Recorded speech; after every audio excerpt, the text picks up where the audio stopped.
Bonjour, ici Magali Pigeon de The Caribbean Tech. Bienvenue à notre Get Up Bell quotidien. Aujourd'hui, nous allons tâcher de répondre à la question suivante. Faut-il ou non parler de ces projets de start-up?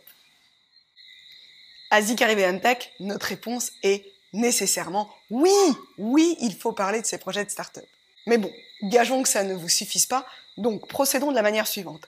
Analysons quels sont les inconvénients de parler de ces projets de start-up et enfin les avantages qu'il y a à parler de ces projets. Côté inconvénient, ce qui effraie le plus les entrepreneurs, eh bien, c'est qu'on leur vole leur idée. Alors, bon, vous le savez, une idée sans exécution, ce n'est rien.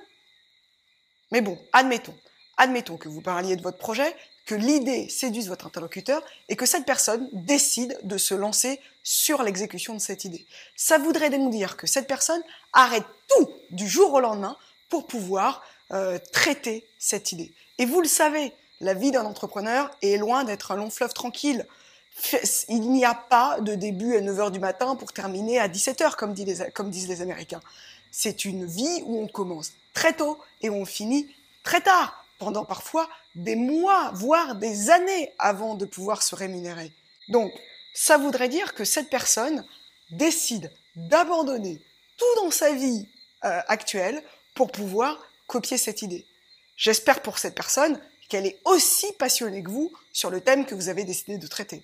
Alors ok, souvent, les entrepreneurs rétorquent que ce qu'ils craignent, c'est le grand groupe, ou c'est l'entité qui a vraiment les moyens financiers d'embaucher les gens et de les mettre à bosser sur cette équipe. Entre nous, toutes les personnes qui ont déjà eu à travailler de près ou de loin avec un grand groupe savent très bien que le parcours décisionnel est extrêmement long.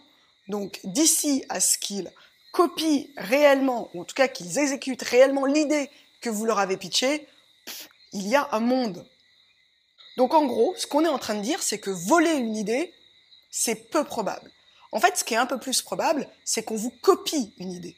C'est ce que font les champions allemands de requête Internet. Eh bien, eux, ils copient une idée. Ça veut dire que la start-up en question a déjà découvert un business model qui semble scalable, répétable et profitable. Donc, si vous en êtes là, eh bien, ce n'est que de la concurrence et vous êtes certainement déjà armé pour la combattre. Voyons maintenant quels sont les avantages à parler de son projet. Eh bien, tout d'abord, en parler, c'est pitcher. C'est parler à différentes catégories de personnes et tester si le discours que vous tenez leur permet de comprendre rapidement ce que vous faites. Le deuxième avantage, c'est qu'évidemment, vous allez collecter du feedback. Certaines personnes vont vous dire « Ah, mais oui, mais ce projet-là, il ressemble à tel autre projet. » En fait, ces gens-là vous expliquent quels sont vos potentiels concurrents ou les concurrents tels qu'ils sont perçus. Ça va vous permettre de garder un œil sur ces concurrents potentiels et voire même de vous inspirer de leurs bonnes idées.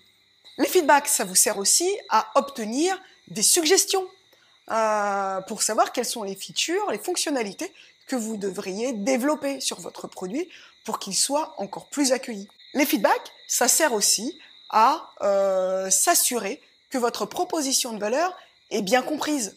Bref, en somme, il y a, à notre sens, beaucoup plus d'avantages à parler de son idée que d'inconvénients à ne pas en parler. D'autant que quand vous parlez de votre idée, vous allez pouvoir également vous attirer des personnes aussi passionnées que vous qui vont vouloir joindre leurs efforts à vous et donc participer à la constitution d'une équipe solide, passionnée, qui va construire le produit génialissime dont vous rêvez. À bientôt! Salut!